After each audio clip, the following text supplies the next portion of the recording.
नमस्कार दोस्तों। हमारे इस चैनल आर्य एडू ऐप पर आपका स्वागत है और आर्य कंपटीशन टाइम्स की टीम से की तरफ से भी आपका हार्दिक स्वागत है। आज के इस छोटे से वीडियो में हम इसको जल्दी से समराइज करने की कोशिश करेंगे। इस छोटे से वीडियो में हम आपको बताएंगे आज 15 अक्टूबर 2022 को आरपीएससी द्वारा आयोजित स्कूल व्याख्याता हिंदी विषय के पेपर में जो मनोविज्ञान के प्रश्न आए हैं उनकी हम एक व्याख्या सहित सही उत्तरों की हम चर्चा करेंगे ताकि आप भावी परीक्षाओं में आपके लिए ये सहयोगी या उपयोगी साबित हो सके। आज का जो पेपर का लेवल है बड़ा सरल था। टोटल मैंने जहाँ तक देखा है 23 प्रश्न आए थे। इसमें से बड़ी आसानी से आप 20+ क्वेश्चंस कर सकते हैं। मुश्किल से 2 या 3 प्रश्न ऐसे थे जिनमें आपको कॉमन सेंस अप्लाई करना था, वो भी आप कॉमन सेंस के माध्यम से बड़ी आसानी से कर सकते थे। तथ्यात्मक त्रुटि वाला ऐसा कोई इसमें कोई प्रश्न था ही नहीं कि जिसमें आपको कोई समझ में नहीं आया या आप एंड वक्त पे कोई तथ्य भूल गए हो, ऐसा इसमें कोई प्रश्न नहीं था। तो चलिए हम आपको स्क्रीन की तरफ ले चलते हैं और इसमें पहला जो प्रश्न था वो था किशोर छात्रों के अवांछित व्यवहार को संशोधित करने का सबसे प्रभावी तरीका है। दंड देना नहीं हो सकता, माता पिता को सूचित करना भी नहीं है। छात्रों के अवांछित व्यवहार के कारणों का पता लगाकर उनमें सुधार के उपाय सुझाना, तो ये प्रश्न में बिल्कुल सही विकल्प है। उन्हें नज़रअंदाज किया जाए, ये भी पलायनवादी दृष्टिकोण है, ये भी नहीं हो सकता। तो इसमें तीसरा विकल्प सही होगा। बड़ा सरल सा प्रश्न है। चलिए अब आगे इससे में अगला प्रश्न हम देखते हैं।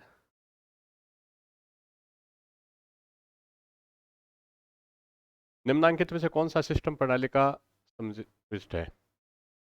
कौन सा सिस्टम प्रणाली का समष्टिज है? यह है अदा, प्रदा, पर्यावरणीय संदर्भ और प्रक्रिया। ये तो चारों ही होगा। और इसमें ABCD सभी विकल्प हैं। इनपुट, प्रोसेस एंड आउटपुट और एनवायरनमेंट, ये चारों फैक्टर इसमें इम्पोर्टेंट इसके सिस्टम प्रणाली के हिस्से हैं, इसलिए ये बड़ा सरल सा प्रश्न है। अगला प्रश्न इसमें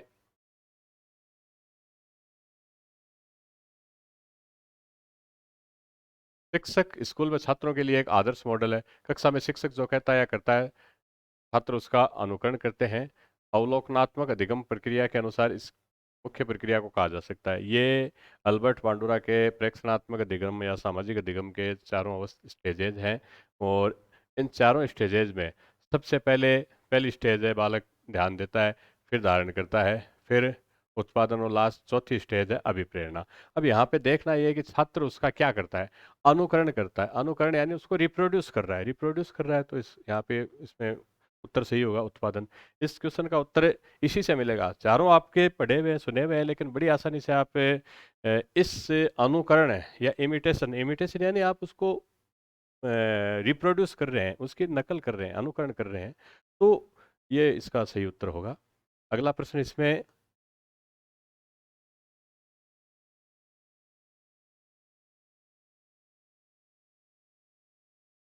नीचे कुछ मनोवैज्ञानिकों और उनके द्वारा जिन पशु पक्षियों और जानवरों पर प्रयोग किए गए उनके युग्म दिया गया, कौन सा सुमेलित नहीं है?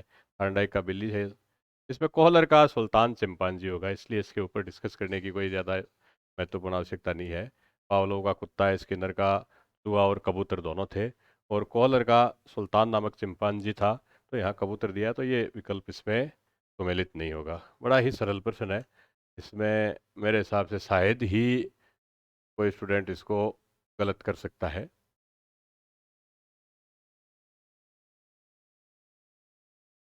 निर्मितवाद, रचनावाद, उपागम के अनुसार निम्न में से कौन सी अधिगम की दशा नहीं है? ये अधिगम निर्मितवाद के अनुसार बड़ा जटिल सामाजिक, जो एक जटिल अधिगम वातावरण होता है। ये बिल्कुल सही है। सामाजिक पारस्परिक सहमति भी सही है। वो परिप्रेक्ष्य में होता है, एक सिंगल कंटेक्स्ट में कभी नहीं होता, इसीलिए बड़ा जटिल है ये। अध्यापक द्वारा अधिगम का स्वामित्व, इसमें निर्मितवाद में अधिगम का जो स्वामित्व है वो विद्यार्थी के पास है। विद्यार्थी अधिगम का निर्माता है, रचयिता है। अध्यापक केवल उसका सहज करता, सुगम करता है। तो इसमें ये बड़ी आसानी से आप इसको आइडेंटिफाई कर सकते हैं। अब अगला इसमें जो क्वेश्चन है,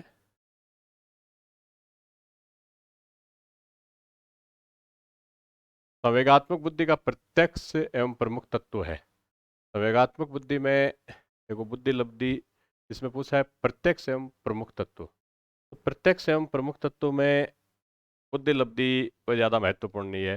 जैसा कि डैनियल गोलमैन ने कहा कि जीवन में सफलता में बुद्धि लब्धि का केवल 20% योगदान है, संवेगात्मक बुद्धि का 80% योगदान है। तो यहाँ पर संवेगात्मक सजगता होगा, सही है,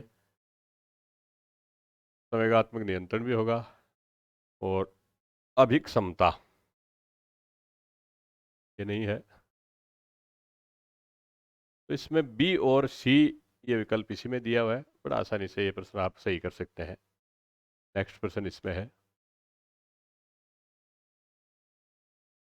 जन संसार का माध्यम है। जन संसार के ये सभी माध्यम है, उपरोक्त सभी ये माध्यम है, इसमें आपको विचार ही नहीं करना। आकाशवाणी, दूरदर्शन, बड़ा सरल प्रश्न है। नेक्स्ट क्वेश्चन है, स्किनर के क्रिया प्रसूत अनुबंधन सिद्धांत के अनुरूप निम्नलिखित में से कौन सा सही नहीं है? ये विद्यार्थियों को उनकी गति से सीखने पर बल देता है। विद्यार्थी, क्योंकि स्किनर रेखीय अभिक्रमित अनुदेशन के जनक माने जाते हैं, और नॉर्मन क्राउडर सांख्यिक अभिक्रमित अनुदेशन पर बल देते थे। अभिक्रमित अनुदेशन में है ही यही चीज कि विद्यार्थी अपनी गति से सीखता है, ये बात सही है। क्या पढ़ाया जाना, इसकी स्पष्टता पर बल दिया जाता है, ये बिल्कुल सही बात है। इसका मतलब है कि आधारभूत बातों को आरंभ से ही सिखाया जाना चाहिए, ये भी सही है। इसके अनुसार विद्यार्थियों को अंतर्दृष्टि अधिगम हेतु छोड़ देना चाहिए। अंतर्दृष्टि अधिगम जहाँ पे बात आती है, इनसाइट, ये गेस्टाल्टवाद मनोविज्ञान की बात है, तो इसलिए इसका उत्तर ये 4 होगा। कौन सा सही नहीं है? इसमें ज़्यादातर प्रश्न इसी तरह के सही नहीं है इस पे आ रहे हैं। भाषा के पेपर है तो भाषा में ही आपको घुमाया जा रहा है, और हिंदी के विद्यार्थी हैं तो आपको इन चीज़ों में तो जाहिर सी बात है कि महारत होगी ही होगी। बाकी अन्य जो आगे आगामी परीक्षा के विद्यार्थी भी इन चीज़ों पर ध्यान दें। सभी में ही आ रहा है कौन सा सत्य है, असत्य है, नहीं है, इस तरह के तो प्रश्न काफ़ी पूछे जा रहे हैं। चलिए अगले प्रश्न पे चलते हैं।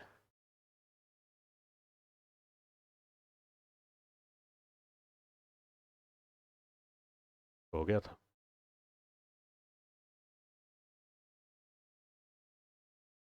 शिक्षा मनोविज्ञान व्यक्ति के जन्म से वृद्धावस्था तक के सीखने के अनुभवों का वर्णन और व्याख्या करता है। ये परिभाषा से संबंधित प्रश्न है। क्रो एंड क्रो की परिभाषा है। Crow and crow, Skinner, Thorndike, इनकी परिभाषा तो आपको जाहिर सी बात आनी चाहिए। बड़ा सरल प्रश्न है, और जो सामान्य तैयारी करता है विद्यार्थी वो इसको बड़ा आसानी से सही कर सकता है। ऐसा इसमें समझने वाली कोई चीज़ थी नहीं। नेक्स्ट है, किशोरावस्था में नैतिक निर्णय के बारे में निम्न में से कौन सा सत्य नहीं है? नैतिक निर्णय, ये अच्छा प्रश्न है, रियल में अच्छा प्रश्न है। इसमें थोड़ी अवधारणा वाली जो मैंने 2-3 प्रश्न आए हैं वो यहीं पर आए हैं। देखो, किशोरावस्था पर बल दिया गया है। नैतिक निर्णय के बारे में, अगर नैतिक निर्णय की बात करें तो मॉरल स्टेज की, मॉरलिटी की 3 स्टेज बताई है कोहलबर्ग ने। तो कौन सा सत्य नहीं है? सत्य नहीं है, वो बात नहीं वाली भाषा फिर यहाँ पे आ गई है।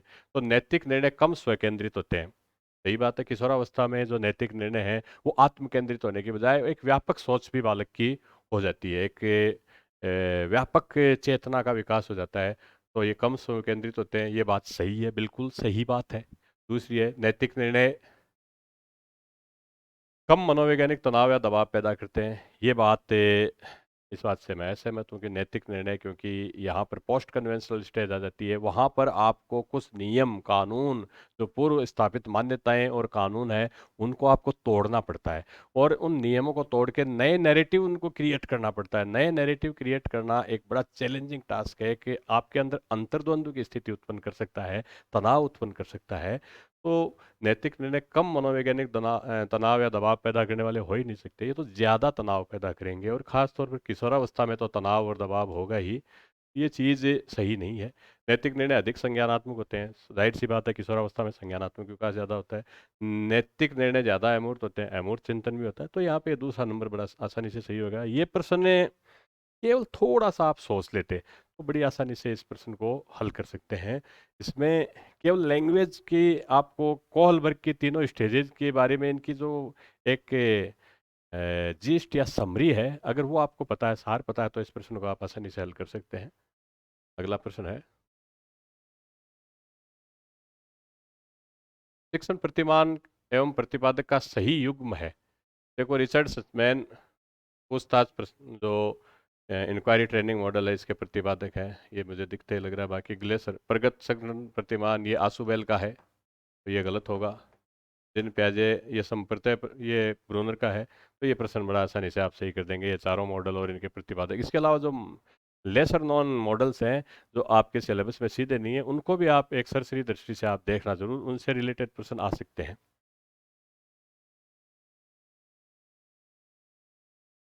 अगला प्रश्न है, मनुष्य का मन एक समुद्र में तैरते हुए बर्फ के शिलाखंड के समान है, ये वाक्य किस आलोचक का है? ये तो सिगमंड फ्राइड का है। ये बड़ा आसान सा सरल सा प्रश्न है।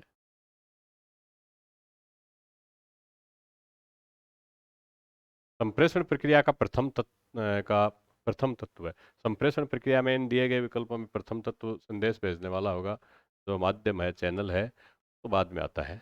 जनसंचार संदेश प्राप्त करने वाला वो भी बाद में। ये भी बड़ा सरल प्रश्न है, आसानी से आप इसको हल कर सकते हैं। देखिए कोई भी प्रश्न इसमें टफ नहीं है, ज़्यादातर प्रश्न एप्लीकेशन सेंस के हैं, और इनमें लगभग सभी प्रश्न, अभी मैं देख रहा था, हमारी ये जो आर्य कंपटीशन टाइम्स की शिक्षा मनोविज्ञान की जो पुस्तक है, इसमें से सभी प्रश्न आए हैं। पेज वाइज मैं आपको मेंशन करके बता दूंगा, बाकी इसी में से नहीं, आपको लगभग सभी गाइड में से प्रश्न मिल जाएंगे, क्योंकि ये पेपर का स्तर बड़ा सरल था।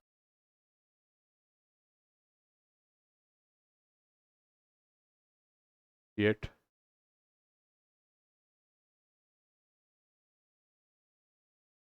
निम्नांकित में से कौन सा सहयोगात्मक दिगुम का अवयव नहीं है? ये भी थोड़ा सोचने वाला प्रश्न है।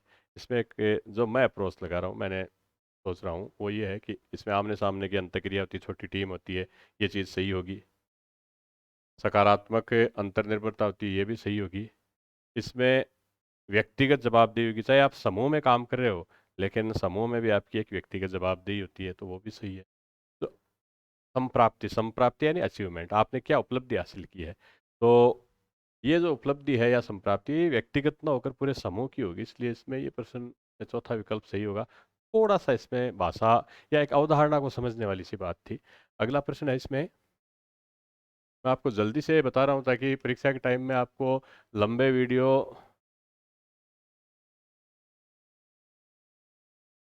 लंबे वीडियोज का सामना न करना पड़े। उद्दीपन किसे कहा जाता है? आश्रय शरीर के विकारों को? नहीं।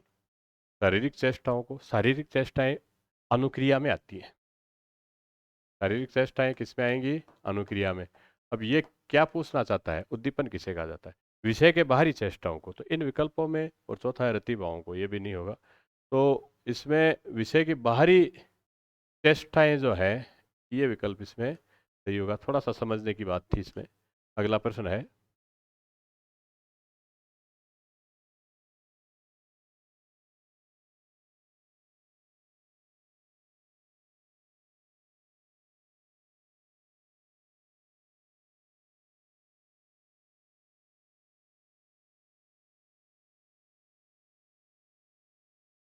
निम्न में से कौन सा कथन आईसीटी के बारे में सही नहीं है? इंफॉर्मेशन कम्युनिकेशन टेक्नोलॉजी, इसके ऊपर ये बड़ा सरल सा प्रश्न है। आईसीटी आधुनिक शिक्षण का भाग है, सही है। आईसीटी का उपयोग शिक्षक के शारीरिक श्रम को कम करता है। आईसीटी एक शिक्षक का सही नहीं है। आईसीटी एक शिक्षक का विकल्प है। आईसीटी को हम शिक्षक का विकल्प नहीं मान सकते। आईसीटी शिक्षण को प्रभावी बनाता है। आईसीटी का उपयोग शिक्षक के शारीरिक श्रम को कम करता है। एक तरीके से हम ये कह सकते हैं कि एक स्थान से दूसरे स्थान पर जाने वाली इससे आपकी आपाधापी भागा दौड़ी, इसको तो कम कर ही देता है, बाकी मानसिक श्रम तो शिक्षक को करना ही पड़ता है। We are after all intellectual labours, तो वो तो श्रम बढ़ा देता है। लेकिन शारीरिक श्रम यानी आने जाने वाली चीज़, इस तरह की चीज़ों को आपको एक रिलैक्सेशन दे सकता है। लेकिन इससे अपने सिस्टम में कहीं पर भी किसी भी शिक्षण पद्धति में शिक्षक का कोई विकल्प नहीं है। अगला प्रश्न है,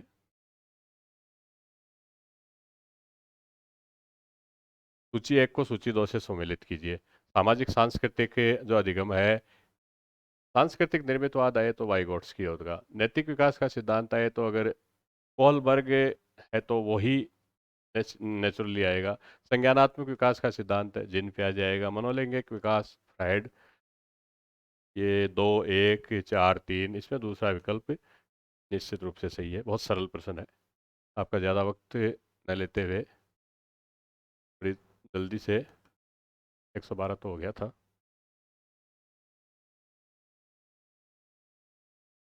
कंप्यूटर समर्थित अधिगम, कंप्यूटर असिस्टेड लर्निंग, CAL के संदर्भ में क्या सही नहीं है? ये कंप्यूटर्स का महत्वपूर्ण अवयव सही है। ये व्यक्तिगत स्वगति अधिगम हेतु उपयुक्त नहीं है। भाई CAL तो व्यक्तिगत स्वगति ही होती है। इसमें एक इंडिविजुअल पेस, इंडिविजुअल गति से, व्यक्तिगत गति से बालक सीखता है। तो इसमें ये गलत लग रहा है। क्या सही नहीं है, यही पूछा जा रहा है, यही चीज़ आ गई। ये शिक्षा को प्रभावी बनाता है, अधिगम को भी प्रभावी बनाता है। तो ये विकल्प स्वाभाविक रूप से आपका बिल्कुल सही होगा। आपको मैं जल्दी से जल्दी इस पूरी प्रोसेस से मैं प्रश्न आपको बताना चाहता हूँ कि सीधी शॉर्ट एंड स्वीट आपको इनके आंसर मिल जाए। शिक्षण अधिगम सामग्री की महत्ता की दृष्टि से निम्नलिखित कथनों में से कौन सा कथन उपयुक्त है? ये पूछ रहा है teaching learning material, TLM। TLM के पॉइंट ऑफ व्यू से शिक्षण अधिगम सामग्री की सहायता से कौन सा कथन उपयुक्त है? ये विद्यार्थियों के अधिगम में सहायक होते हैं, बात सही है। अनुदेशन विद्यार्थियों तक अच्छी तरह से पहुंचने में सहायक है, ये भी सही है। विद्यार्थियों को अभिप्रेरणा स्तर को बढ़ाता है, सही है।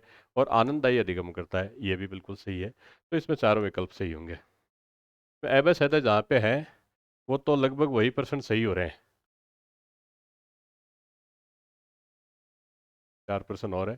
पियाजे के संज्ञानात्मक विकास के अनुसार औपचारिक संख्या जो संक्रियात्मक अवस्था है वो कौन सी है? तो 11 से लेकर 15, 16 जो भी अधिक उम्र है, ये सही है। बड़ा सरल प्रश्न है। पियाजे के ऊपर बार बार ये प्रश्न आते हैं, चारों अवस्थाएं एक लेमैन को, बच्चे को भी ये आती हैं।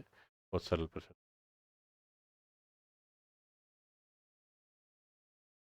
कक्षा में शिक्षण प्रतिमानों को लागू करने के लिए 4 चरणों में नियोजन की आवश्यकता होती है, जो नीचे दिए गए क्रम में व्यवस्थित नहीं है। कोड के अनुसार इन्हें अनुक्रमित कीजिए। 4 जो मॉडल हैं, पहला उद्देश्य होता है, दूसरा इसमें संरचना होती है, तीसरा सामाजिक प्रणाली होता है। इस तरह से हम पढ़ते हैं। तो दूसरा संरचना ब और द है, सामाजिक प्रणाली ब और द इसमें है। तो इसमें बड़ा सीधा आपको यही विकल्प मिल जाएगा। तीसरा विकल्प सही है। थोड़ा सा आपको इसमें एक अप्लाई करना है जो आपको ने पढ़ा हुआ है। अगर क्रम से नहीं देखा हुआ है, बाकी उद्देश्य पहला है, संरचना दूसरा है, तो केवल एक आपको ध्यान है तो भी आप इस क्वेश्चन को बड़े आसानी से कर सकते हैं।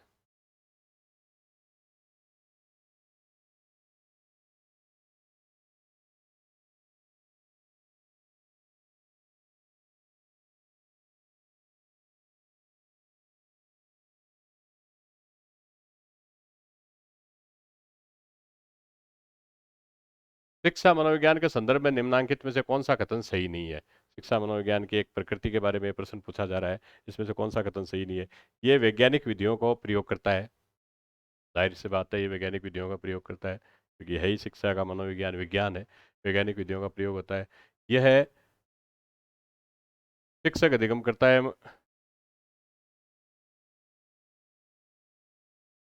उसकी शिक्षण प्रक्रिया से संबंधित है।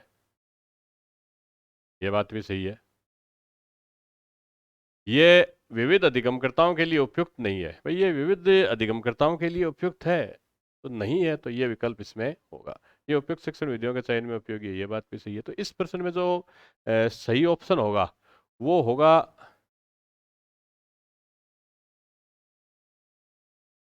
ये 3, सॉरी, 3 नंबर। विविध अधिगमकर्ताओं के लिए उपयुक्त नहीं है, ये विविध अधिगमकर्ताओं के लिए भी उपयुक्त है। और अब मेरे ख्याल में आज के इस छोटे से वीडियो का ये आपका आखिरी प्रश्न है। मानसिक अस्वस्थता प्रभावित करती है, शारीरिक स्वास्थ्य को प्रभावित करती है, जाहिर सी बात है करती है। अगर आपका मानसिक रूप से आप अस्वस्थ है तो शारीरिक रूप से भी आप अस्वस्थ रहोगे ही रहोगे। व्यक्तित्व को भी प्रभावित करती है, को समायोजित कर देती है, समायोजन को भी करती है, चिंतन को भी करती है, चिंता बढ़ा देती है, आपकी सोचने की जो एक सही जजमेंट लेने की जो एबिलिटी है उसको भी प्रभावित करती है। तो इसमें ये चारों विकल्प सही होंगे। तो इसके साथ ही आज का छोटा सा तो क्वेश्चन पे थे टोटल शायद 23% इसमें थे, टोटल 23% इसमें थे, ये 23% इसमें हो गए हैं। और हमारा उद्देश्य है कि ऐसे शॉर्ट एंड एक इन्फॉर्मेटिव वीडियोज के जरिए आपको हम आगे भी मनोविज्ञान और अन्य जो भी खासतौर पर मनोविज्ञान विषय पर तो हम बताएंगे 18 तारीख को हम आपको इतिहास विषय के बारे में भी सबसे जल्दी और सबसे सही आंसर आपके सामने प्रस्तुत करने की कोशिश करेंगे। आप हमारे चैनल आर्य एडू ऐप को, जो यूट्यूब का चैनल है, उस पर आप हमारा ये वीडियो देख सकते हैं। धन्यवाद।